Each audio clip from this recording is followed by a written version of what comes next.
Teaching career centre में। तो चलिए दोस्तों, आज इस वीडियो में हम लोग क्या देखेंगे, रेलवे में जो भी प्रश्न पूछे गए वो सभी प्रश्न को इसमें हम लोग देखने वाले हैं। और इसमें जो रेलवे में जो बार बार रिपीट करता है प्रश्न, जिसका भी एग्जाम है, चाहे वो एलपी का हो या तो टेक्नीशियन का हो या तो आरपीएफ का हो, इस सभी एग्जामों में ये क्वेश्चन आपको देखने को मिलेगा। इसमें जो है साइंस के भी क्वेश्चन ज़्यादा लिए गए हैं और आरपीएफ एसआई के क्वेश्चन भी ज़्यादा देखने को मिलेगा। तो चलिए हम लोग बिना देरी का शुरुआत करते हैं इस सेशन को। तो जो भी इस चैनल के माध्यम में पहली बार जुड़ रहे हैं, अब इस तरह के आपको डेली वीडियो मिलेगा, तो इसीलिए चैनल में जरूर जुड़ जाइए और आपको आनंद लीजिए। चलिए देखिए, आज का पहला क्वेश्चन दोस्तों यहाँ पर से क्या मिल रहा है आपको। पहला क्वेश्चन बोल रहा है कि भारत के संविधान के लागू होने के समय इसमें मूलतः कुल कितने अनुच्छेद थे, यानी कि जिस समय भारत जो है संविधान लागू हुआ था उस समय मूल अनुच्छेद कितने थे, ये पूछा जा रहा है। अगर मूल अनुच्छेद की बात करेगा दोस्तों, तो मूल अनुच्छेद उस समय कितना थे, तो आपको याद रखनी चाहिए 395 था। कितना था? 395। यहाँ से तो right answer option number D हो जाएगा। लेकिन आपको ये भी ध्यान रखना चाहिए कि अनुसूची कितने था, आप लोग बता सकते हैं अनुसूची कितने था दोस्तों। तो अनुसूची की बात करिएगा तो मूल संविधान में 8 था, लेकिन वर्तमान में अभी बढ़कर कितना हो गया है, 12 हो गया है। ठीक है। और अगर बात करिएगा संविधान में भाग कितने हैं, तो भाग तो अभी मूल संविधान में 22 भाग था, लेकिन अभी बढ़कर जो है कितना हो गए हैं, 25 हो गए हैं। तो इन तीनों चीज को एकदम आपको ध्यान रखना है, यहाँ से रेलवे जो है बार बार प्रश्न उठाते हैं। ठीक है। चलिए नेक्स्ट क्वेश्चन की बात करेगा। नेक्स्ट क्वेश्चन देखिए यहाँ पर से क्या बोला गया है, किस विधि अधिकारी के पास संसद के दोनों सदनों में बोलने का अधिकार है। तो संसद में बोलने का अधिकार यहाँ पर बोला है दोनों सदन में। तो संसद के कितने सदन होते हैं, 2 सदन होते हैं, यहाँ से पता चल गया होगा। एक होते हैं लोकसभा और एक होते हैं राज्यसभा। ठीक है, राज्यसभा होते हैं, ये चीज एकदम आपको पता रहनी चाहिए। और इस दोनों के बैठक में मतलब कोई भी सदन में जब भाग लेता है तो इसमें बोलने का अधिकार है और जो है बैठने का अधिकार है, वो उसको हम लोग क्या बोलते हैं, महान्यायवादी बोलते हैं। अच्छा, महान्यायवादी की चर्चा जो है कितना अनुच्छेद में, तो याद रखिएगा 76 में है।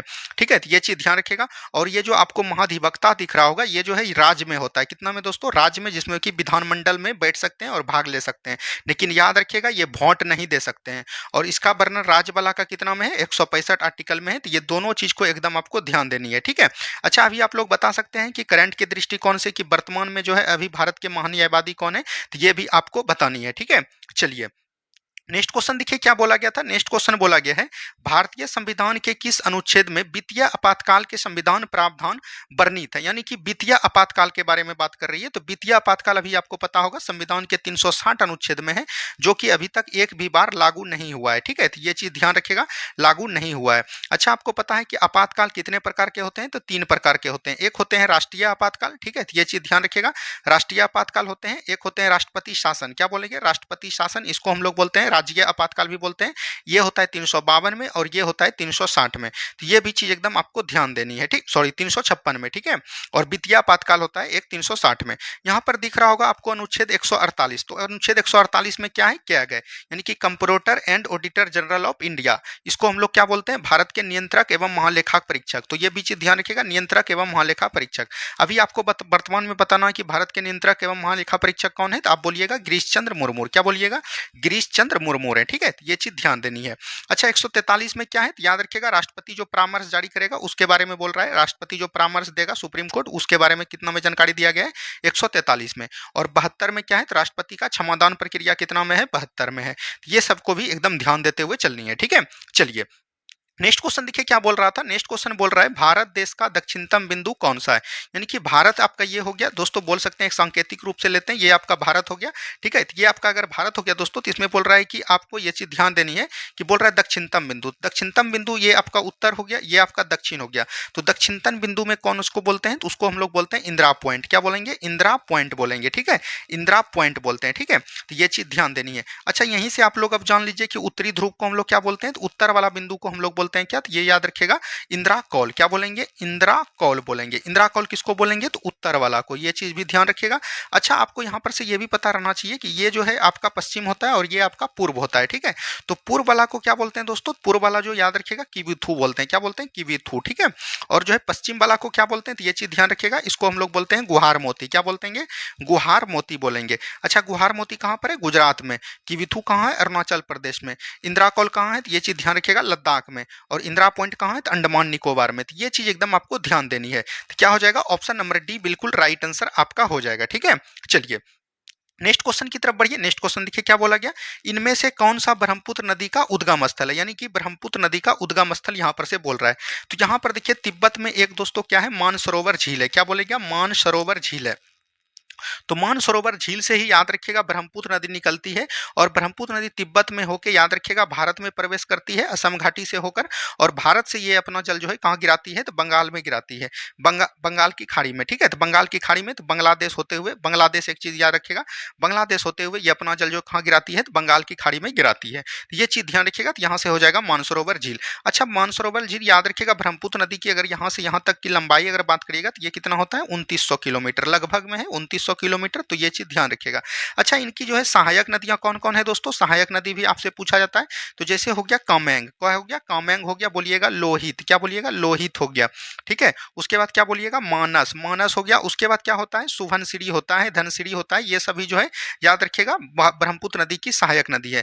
अच्छा, ये भी क्वेश्चन आपसे देखने को मिल रहा है कि ब्रह्मपुत्र नदी को बंगाल में क्या बोलते हैं, तो याद रखिएगा सॉरी बांग्लादेश में क्या बोलते हैं, तो इसको हम लोग वहां पर जमुना के नाम से जानते हैं। क्या बोलेंगे, जमुना के नाम से जानते हैं। तो ये सब को एकदम आपको ध्यान देते हुए चलनी है। ठीक है, चलिए नेक्स्ट क्वेश्चन देखिए क्या बोला गया, किस राजा की कहानी मुद्रा राक्षस नाटक के विषय है, यानी कि मुद्रा राक्षस। तो मुद्रा राक्षस की रचना किसने किया था, तो याद रखिएगा विशाख दत्त ने। किसने किया था, विशाख दत्त ने। ठीक है, तो विशाख दत्त ने याद रखिएगा किसका रचना किया था, तो मुद्रा राक्षस से। और इसके में याद रखिएगा चंद्रगुप्त मौर्य के बारे में जानकारी मिलती है। चंद्रगुप्त मौर्य याद रखिएगा मौर्य वंश के संस्थापक भी बोल सकते हैं और जो है पहले राजा भी कौन थे, तो चंद्रगुप्त मौर्य थे। ये भी चीज एकदम आपको ध्यान देनी है। ठीक है, चलिए नेक्स्ट क्वेश्चन देखिए क्या बोला गया, राजतरंगिणी के लेखक कौन है, यानी कि राजतरंगिणी के लेखक कौन हो जाएंगे, कलहन हो जाएंगे। कौन हो जाएंगे, कलहन हो जाएंगे। तो ये चीज ध्यान रखिएगा।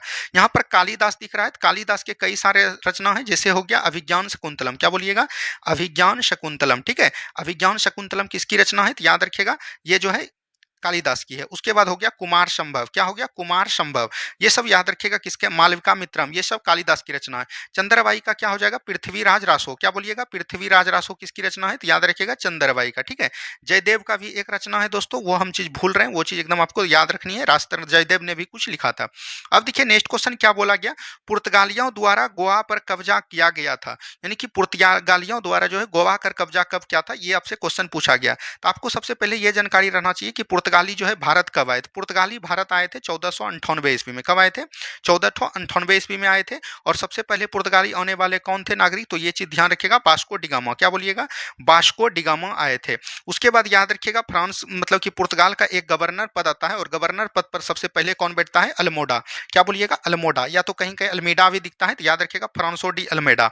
और इसके बाद दूसरा गवर्नर बन के आता है अल्बुकर्क। काम बनता था अल्बुकर्क। ठीक है, अल्बुकर्क ने ही याद रखिएगा गोवा को कब्जा कर लेता है 1510 ईस्वी में। और यहाँ के शासक कौन होते हैं, तो ये चीज ध्यान रखिएगा अब्दुल आशीष। ठीक है, तो ये चीज ध्यान रखिएगा 1510 में जो है उससे छीन के जो है गोवा पर अधिकार करते हैं कौन, तो अल्बुकर्क। तो ये चीज ध्यान देनी है। तो ऑप्शन नंबर ए बिल्कुल राइट आंसर आपका हो जाएगा। ठीक है, चलिए नेक्स्ट क्वेश्चन देखिए क्या बोला गया, लखनऊ में 1857 के विद्रोह का नेतृत्व किसने किया था। तो 1857 के कंट्री से विद्रोह बोल रहा है कि लखनऊ से किसने किया था, तो ये हो जाएगा बेगम हजरत महल। और बेगम हजरत महल जब लास्ट में पराजित होने लगे तो ये भागकर कहाँ चल गए थे, तो याद रखिएगा नेपाल चल गए थे। कहाँ चल गए थे, नेपाल चल गए थे। ठीक है, और ततिया टोपे याद रखिएगा, ताटिया टोपे। और याद रखिएगा ये जो है ततिया टोपे यानी कि ये किसके सहयोगी थे, तो याद रखिएगा जैसे नाना साहब थे, नाना साहब के ये सैन्य नेतृत्व थे। ये चीज ध्यान रखिएगा। ततिया टोपे एक ऐसे नागरिक होते हैं जो कि 1857 में याद रखिएगा इनको मित्र के द्वारा धोखा दिया जाता है।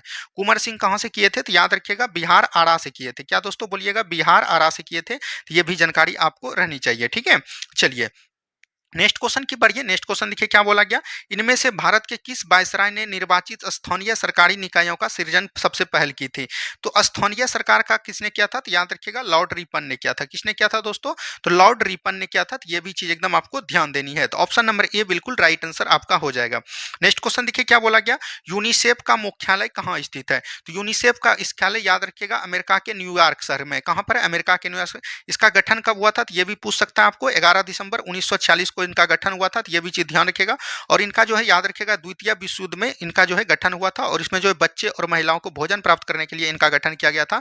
तो ऑप्शन नंबर डी बिल्कुल राइट आंसर आपका यहां पर से हो जाएगा। ठीक है, चलिए नेक्स्ट क्वेश्चन देखिए क्या बोला गया, भरतनाट्यम की उत्पत्ति किस राज्य में हुई थी? तो भरतनाट्यम की उत्पत्ति आपको पता होगा कि शास्त्रीय नृत्य कितने हैं दोस्तों, तो 8 हैं। तो यहाँ पर सिर्फ तमिलनाडु में है भरतनाट्यम, तो यही चीज ध्यान रखिएगा, ये हो जाएगा। अच्छा केरल में कौन कौन है ये चीज ध्यान बता सकते हैं, कथकली हो जाएगा और आपका कौन हो जाएगा, मोहिनी अट्टम। क्या बोलिएगा, मोहिनी अट्टम। ये दोनों कहाँ का है दोस्तों, ये केरल का है, ठीक है, तो ये चीज ध्यान रखिएगा। और कई सारे हैं तो ये चीज ध्यान रखने हैं। और उड़ीसा में ओडिसी नृत्य हो जाएगा, तो ये भी चीज ध्यान देनी है। तो ऑप्शन नंबर सी बिल्कुल यहाँ पर से राइट आंसर आपका हो जाएगा, ठीक है।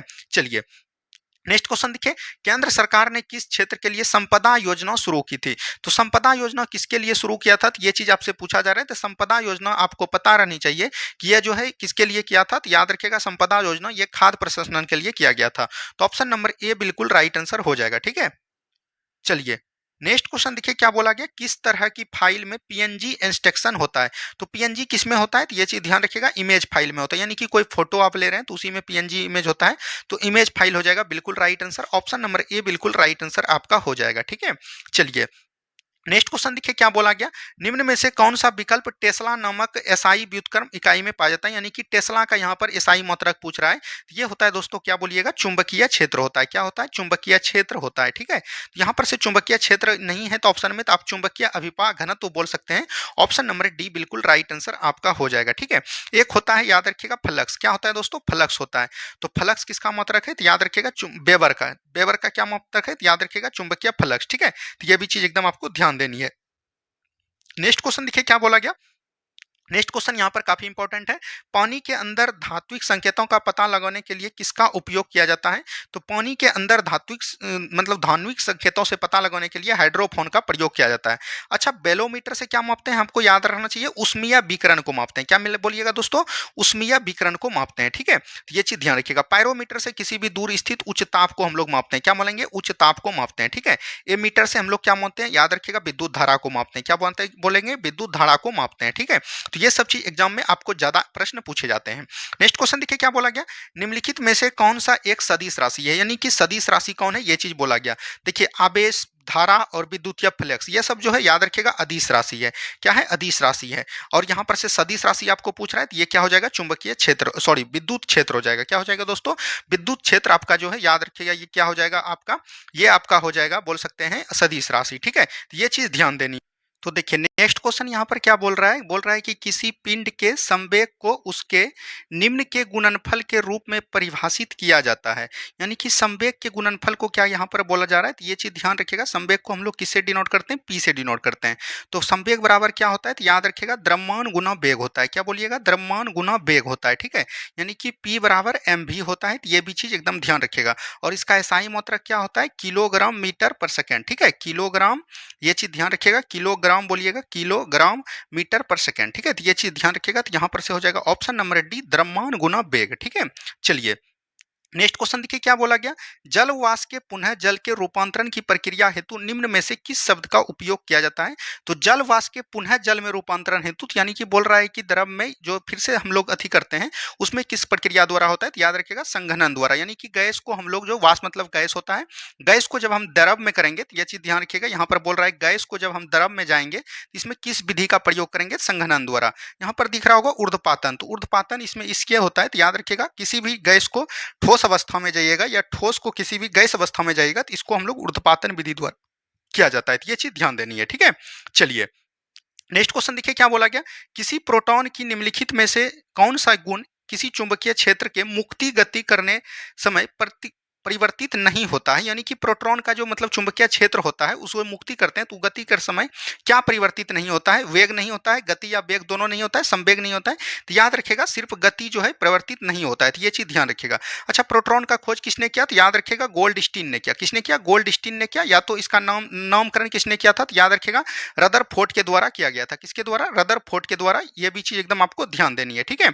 चलिए नेक्स्ट क्वेश्चन देखिए क्या बोला गया, डैश को बीटी कल्चर के रूप में जाना जाता है। तो बीटी कल्चर का अध्ययन यहाँ पर पूछ रहा है, तो याद रखिएगा अंगूर की खेती को हम लोग क्या बोलते हैं, बीटी कल्चर बोलते हैं। यहाँ पर मछली प्रजनन यानी कि मछली पालन होता है तो इसको हम लोग मत्स्य पालन भी बोलते हैं, इसको हम लोग बोलते हैं पीसी कल्चर। क्या बोलिएगा, पीसी कल्चर इसको बोलते हैं, ठीक है। रेशम कीट पालन को हम लोग क्या बोलते हैं, सेरी कल्चर बोलते हैं। क्या बोलेंगे, सेरी कल्चर बोलेंगे, ठीक है। यहाँ पर सब्जियां हैं और फूल है और फल है, तो सब्जियां फूल का अध्ययन तो दूसरा चीज होता है, तो ये चीज ध्यान रखिएगा फ्लोरी कल्चर होता है। और सब्जी और फल का अध्ययन याद रखिएगा, फल के अध्ययन को हम लोग पेमोलॉजी भी कहते हैं, ये ध्यान रखिएगा, पेमोलॉजी भी कहते हैं। और या तो इसको हम लोग सब्जियों का अध्ययन, इसको हम लोग हॉर्टिकल्चर भी बोलते हैं। क्या बोलते हैं? हॉर्टिकल्चर। और बागवानी का अध्ययन भी यही होता है, ठीक है, ये चीज ध्यान देनी है। नेक्स्ट क्वेश्चन देखिए क्या बोला गया, निम्नलिखित में से कौन से कोशिकाओं के आत्मघाती बेग कहा जाता है, यानी कि कोशिकाओं का आत्महत्या थैली किसको बोला जाता है, ये चीज बोला गया। तो यहाँ पर से हो जाएगा आपका लाइसोसोम। लाइसोसोम को हम लोग बोलते हैं आत्महत्या की थैली, कोशिका के आत्महत्या की थैली, ठीक है। लाइसोसोम का किसने खोज किया था, तो ये भी चीज कई बार एग्जाम में पूछ लिया है, तो याद रखिएगा क्रिश्चियन डी डूबे ने। किसने बोलिएगा? क्रिश्चियन डी डूबे ने जो है इनका खोज किया था, तो ये भी जानकारी आपको रहनी चाहिए, ठीक है। चलिए नेक्स्ट क्वेश्चन देखिए क्या बोला गया, एक सर्वदाता ब्लड ग्रुप होता है, यानी कि सर्वदाता कौन है, तो ये चीज ध्यान रखिएगा, ओ निगेटिव है। ओ है यहाँ, अगर पॉजिटिव निगेटिव की बात करेगा तो ओ निगेटिव हो जाएगा, क्योंकि इसमें याद रखिएगा एंटीजन नहीं होते हैं। क्या नहीं होते हैं? एंटीजन जो है इसमें नहीं होते हैं, इसीलिए जो है ये सर्वदाता ये किसी को भी दे सकता है, ठीक है। और यहाँ पर यह भी चीज पता रहना चाहिए कि एबी में क्या होता है, एबी जो है एंटीबॉडी होते हैं, एंटीबॉडी नहीं होते हैं, इसीलिए ये सर्वग्राही होते हैं। चलिए नेक्स्ट क्वेश्चन की तरफ। नेक्स्ट क्वेश्चन देखिए यहाँ पर से क्या बोल रहा है, बोल रहा है कि किस गैस को उसकी ठोस अवस्था में शुष्क बर्क भी कहा जाता है। तो इसको हम लोग किसको बोलते हैं, तो याद रखिएगा कार्बन डाइऑक्साइड को बोलते हैं। किसको बोलते हैं? कार्बन डाइऑक्साइड को ठोस कार्बन डाइऑक्साइड भी बोला जाता है, ठीक है। नेक्स्ट क्वेश्चन देखिए क्या बोला गया, नेक्स्ट क्वेश्चन है किसान का मित्र कहा जाता है, यह जटिल कार्बनिक पदार्थ के टूटने के साथ साथ मिट्टी के ढीला करने में मदद करता है। यानी कि मिट्टी में जो है याद रखिएगा, मतलब कि बोल सकते हैं कि बैरोमीटर का काम करता है। तो ये दोस्तों आपका क्या हो जाएगा, केचुआ हो जाएगा। क्या हो जाएगा? केचुआ हो जाएगा। तो ये भी चीज एकदम आपको ध्यान देनी है, ठीक है।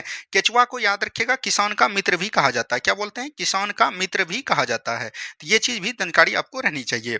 नेक्स्ट क्वेश्चन देखिए क्या बोला गया था, नेक्स्ट क्वेश्चन है निम्नलिखित में से किस वैज्ञानिक ने मटर के पौधों पर काम करते हुए वंशानुक्रम में मौलिक कानून की खोज की थी। तो ये याद रखिएगा किसने किया था? ग्रेगर जॉन मेंडल ने।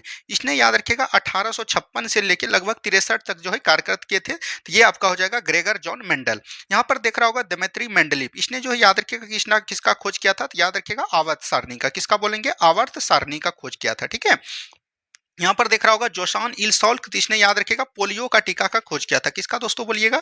पोलियो का टीका खोज किया था। जैसे प्रिस्टले ने याद रखिएगा ऑक्सीजन का खोज किया था। किसका किया था? ऑक्सीजन का खोज किया था। तो ये भी आपको याद रहना चाहिए।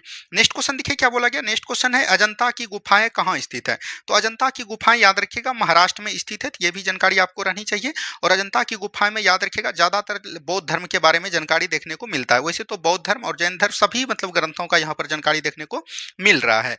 नेक्स्ट क्वेश्चन देखिए क्या बोला गया था, नेक्स्ट क्वेश्चन है कुतुब मीनार जो दुनिया की सबसे ऊंची ईंटों की मीनार है, इसका निर्माण 1193 में दिल्ली सल्तनत के किस संस्थापक के आदेशों के तहत किया गया था। यहाँ पर 1193 बोल दिया गया। बात करिएगा कुतुब मीनार का सबसे पहला निर्माण किसने किया था? कुतुबुद्दीन ऐबक ने किया था। कि क्या बोलिएगा? कुतुबुद्दीन ऐबक ने, ठीक है। कुतुबुद्दीन ऐबक ने किया था। तो ये भी जानकारी रहनी चाहिए। लेकिन जो है याद रखिएगा इनका जो है चौगन खेलते वक्त 1210 में इसका मृत्यु हो जाता है। तब इसके निर्माण को पूरा कौन करवाते हैं? इल्तुतमिश करवाते हैं। कौन करते हैं? इल्तुतमिश करवाते हैं, ठीक है। तो ये भी आपको रहनी चाहिए। लेकिन याद रखिएगा एक होते हैं फिरोज शाह तुगलक। फिरोज शाह तुगलक याद रखिएगा 1193 ईस्वी में इनके कार्यकाल में मतलब कि कुतुब मीनार जो है उनका जो है याद रखिएगा चौथा महला गिर जाता है। चौथा महला गिरने के दौरान याद रखिएगा फिरोज शाह तुगलक ने उनका निर्माण करवाता है और एक और महल जोड़ देता है। तो याद रखिएगा ये कहाँ हो जाएगा? ऑप्शन नंबर ए बिल्कुल राइट आंसर आपका हो जाएगा। तो यहाँ पर हमने आपको जो है रेलवे में जितने भी क्वेश्चन बनते हैं बार बार पूछे जाते हैं वो सभी क्वेश्चन को कराने का प्रयास किया। उम्मीद है कि आपको ये वीडियो बहुत ही अच्छा लगा होगा। और वीडियो अच्छा लगा है तो वीडियो को लाइक करिए और जो है याद रखिएगा शेयर भी करें।